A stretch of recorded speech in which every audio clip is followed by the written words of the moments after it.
Hello people, so welcome to my review of One Piece chapter 1061, and just following a suit from the previous two chapters, oh boy, it's only picking up the pace when it comes to approaching the final saga. We could very well be in the final saga. Following this chapter, the caption of the end of this chapter says it all, and this chapter leaves me with two questions which I'll get into by the end. I'll start off with the cover page. We see the Vinsmokes, all four of them, with Caesar Clown making their way off Whole Cake Island, and it looks like they're making their way to freedom, which I pretty much said could be a possibility given Oven and Katakuri were affected by the hallucination gas and punching each other, and I pretty much said that the Vinsmokes could already be on their way making an escape, and indeed that's the case. So they'll probably bump into Judge. And I already said this at the beginning, so there's no way that the German were going to be captured again, or they were going to be killed off, because why would you focus on them in the first place if that was the case? It's the same thing with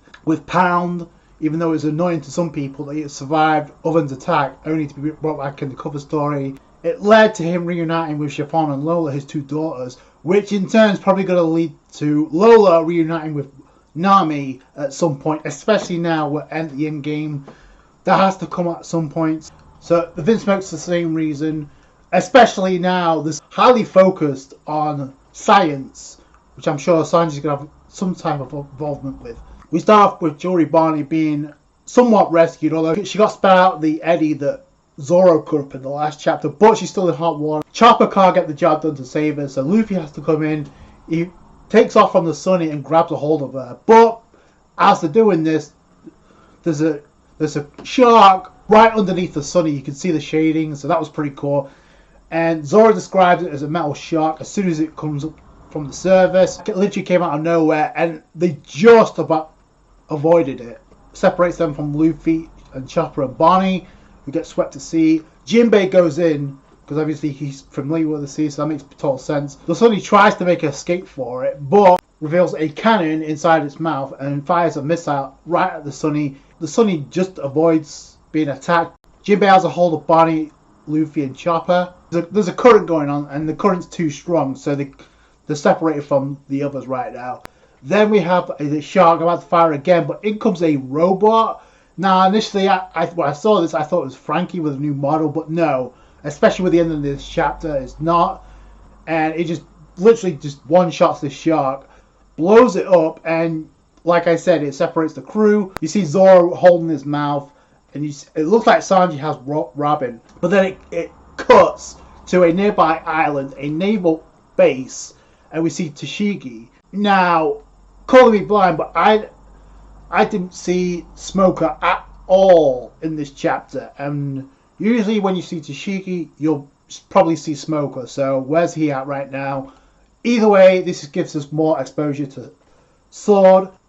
So we see Vice Admiral Dole, G14 Commander. So we see Helmeppo and Hibari, and they're both members of Sword, and which we knew because we know Kobe's a member of Sword. And apparently Hibari owes Kobe Senpai for something, so we see the Rear Admiral of Sword, Prince Gruss, or Gruss. So this is pretty cool, giving us exposure, like I said, to Sword or other members. We see another girl with a hat with a sword, and it's not Tashigi because Tashigi's not wearing a hat. So Helmeppo pretty much asked, maybe we can deploy a Sephiroth, which is the SSG, I'm assuming that Fujitora was talking about, that was created by Vegapunk. And then Gruss pretty much says, both of you calm down. At the moment we can't get a hold of Drake. So Drake is, I don't know where he's at right now. He was on Wano last we saw. So he's a part of Sword too, so I don't know where he's at right now. Gruss pretty much says, we're in no position to act right now. So they're going to lay low for now, because Teach has Kobe. They're like, we need to do something about this, but they can't because it's Teach's territory. The other thing too is this island is nearby. It says it's nearby, but we don't know where. Is it nearby the island that Luffy's on right now? You see Jinbei, Luffy, Chopper, and Bonney with some awesome fan service, not gonna lie.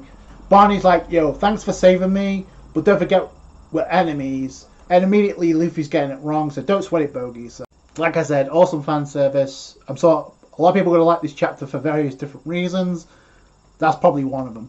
Barney brings up the whole point about Luffy's bounty poster now being different because obviously him being in gear 5th. So Luffy's like, yo, that's just how it look when I'm totally free. So I don't know what that's about when it comes to like Bonney having business with Vegapunk, but it could lead into the reuniting the Straw Hats anyway. So we see the robot that decked the shark that ended up saving the Sunny because it has the Sunny in hand. Now I like this scene because it kind of peeps a grey area of where Vegapunk is friend or foe here. But it's like we see the rest of the crew and turns out they're okay. Usopp and Frankie like fangasming over the giant robot. And also, not to mention that Caribou is also with the Straw Hats. So we see Vegapunk revealed, which kind of threw me off a little bit because I wasn't expecting it in this chapter, but I guess it had to happen sooner or later. And we see the Vegapunk has glasses and a helmet, but immediately reveals Vegapunk's identity, and in this case, gender. And I think it's interesting that Frankie's the one that says, "Thanks for saving us, who are you?" And Vegapunk responds, "I ordered the Mecha Shark to scout and report and fire, but if it keeps trying to eat ships, there won't be anything left to salvage. I must have bungled the programming." Vegapunk takes off the helmet and glasses and reveals she's indeed a female, a girl. It's interesting, which I'll get into in a minute. But then Vegapunk responds, "Forgive me, but did you just say I saved you? Oh, you naive pirates. I work for the government despite my mediocrity. So they like to call me their scientific genius. You can call me Dr. Vegapunk." So, and that's the end of the chapter. Like I said, the caption says it all by the end. How unexpected. Definitely unexpected. Like I said, I like that it throws that grey area because now is Vegapunk friend or foe. She literally has them in hand. But judging from the direction the story's going to go in, it looks like it's going to go into an arc about Vegapunk. So I'm all for that. It's been a long build up for sure. And I think a lot of people are surprised by this reveal. I can't say I'm that surprised. I'm just surprised it happened in this chapter. But the whole thing about Vegapunk's identity and gender being revealed, listen, the reason it's shocking is because a lot of us put in our minds, and I'm guilty of this too, that Vegapunk, we assume, was going to be a male, a doctor, right? Dr. Vegapunk. That's literally going to throw people off. But when you get down to it, we literally thought the same thing about Kiku and Yamato and assumed their gender back in Wano, and we know how that turned out. That was not the case at all, so that was surprising, even though it wasn't to the amount of time that we've been anticipating, because this has been foreshadowed ever since the time skip, much like Wano and Kaido was foreshadowed back on Thriller Bark. It's been highly anticipated for a long time for Vegapunk to get revealed. Now we're in the final saga, so it was bound to happen sooner or later. It was just shocking how it happens. So, I can't say it's that shocking that Vegapunk turned out to be a girl. And the fact that Vegapunk says, "Oh, they like to call me the scientific genius, but I'm not perfect," which is great because she already knows she's not perfect. She thinks she's not a genius. What's this going to lead to? Is this going to be a arc that focuses on Frankie? Also, if you notice on the robot, also has a star, much like Frankie does. It could also focus on Sanji because Sanji's father, Judge, also used to be a part of Mads alongside Dr. Vegapunk, Caesar, and Queen. So that could play a role. Again, this chapter leaves me with two questions. Number one is, because this chapter, does Vegapunk have a connection with Sword, giving that we went to an island that was nearby, what was taking place with Luffy. We know that on the island that has Vegapunk's research lab, Helmeppo pretty much asked, "Yo, can we deploy a Zephyrum?" We know that Vegapunk is the one that created the Zephyrums, the SSG in the first place. As far as we know, Sword are a secret organization that are in the world government, that are in the Marines, that do not agree or don't share the same philosophy as Akainu. Going to give us more exposition on that, so that could be cool. I thought it was interesting that Smoker was nowhere in sight in this chapter. And the second question I have, and this is probably the biggest one to come out of this chapter, pertains to the island, which I'm sure is going to cause a lot of discussion, but it also may get overlooked. But the island that we're on is said to be 500 years in the future. Okay? So first off, when was this sent into the future? And number two, how was this sent into the future? This is 500 years in the future and not in the past. Well, I'm pretty sure Rabbit's got plenty to say about that once they get to the island. When did this get sent 500 years into the future? When? Because it's 500 years. Who and how was this sent into 500 years into the future? Because to our knowledge, the only person that could travel in the future is Toki from the Kazuki clan. She traveled 800 years into the future, into Wano, when she came from Wano. When she first met Odin, she was already in that timeline. So how long was she there for? The other thing, is this a result of Toki's devil fruit being awakened and affecting that island? And maybe Vegapunk did something with that devil fruit, much like the government tried to create a replica of Kaido's devil fruit by taking his DNA and having it be labeled a failure. So like I said, that's the biggest thing to me that come out of this chapter. And the fact that Bonney said she had business with Vegapunk is going to lead to the reunion of the Straw Hats anyway. I know a lot of people don't like the fact that the crew are separated, but they're going to find their way to each other on this island, I can guarantee you. I don't know if it's going to be the next arc, or if it is, how long is it going to be?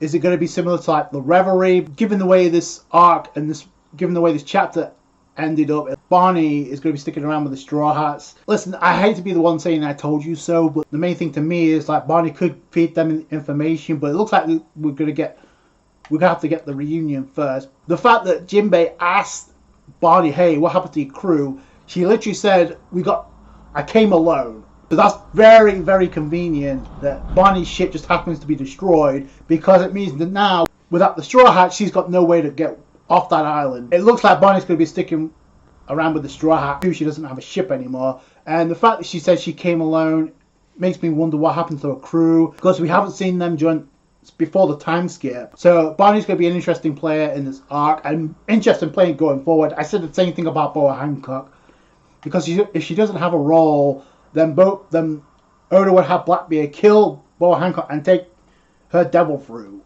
and instead Oda had Rayleigh come in to save Boa Hancock, because she still has a role to play. We just don't know what and when it's going to happen. Same thing with Bonney. She has a role to play, and Bonney is the only character that can give us exposure what happened at the Reverie that doesn't involve Sabo and Vivi, without actually spoiling what happened to them. Sabo, I don't know, because he was attacked, or we don't know. There's a lot of people saying that Sabo wasn't on Lucia Island when they got erased and he was nearby, so we'll have to wait and see where that goes. But other than that, it's like Vivi we don't know anything about, so Oda's not going to spoil that. Two things I said in the last review. One, I said this is going to lead us to learning more about Bonney, where she came from, her connection to Kuma in general. Oda didn't choose Bonney just for the hell of it. He chose Bonney to meet up with the Straw Hats at this particular time for a reason. I think it's to give information that could lead the Straw Hats moving forward post this arc. And the other thing I said about Bonney interacting with the Straw Hats is she could fill the role that Law was previously in. When we saw Law, he was by himself on Punk Hazard. We didn't see his crew either until Zoe. We don't know what happened with Bonney's crew. It could be possible her crew got decimated by Blackbeard, because we haven't seen them since. I know they were in Film Stampede, but that's not canon anyway. The fact she doesn't have a ship, where's she going to go after this? She's going to definitely go with the Straw Hats. I don't know where to post this arc, or post this island. And the fact that Luffy's already interacting with Bonney in a similar way Law was interacting with Luffy. The fact that Luffy's already given Bonney a nickname. Luffy would always call Law Tra and never call him by his actual name. It's the same thing here. It's the same gag. Calling Bonney Bogey. Bonney's in the position that Law was in. I don't know how long she's going to interact with the crew, but she's definitely in that position right now. The dynamic is already interesting though, I'll say that. Is Vegapunk friend or foe? So let me know what you guys think down below. I thought it was an incredible chapter to pretty much start off what could be the next arc in One Piece. That's going to do it for you guys. Thanks so much for watching. Like the review if you did it. Thumbs up. I appreciate that. Subscribe to for more One Piece. Catch you guys later. Thanks guys. Bye.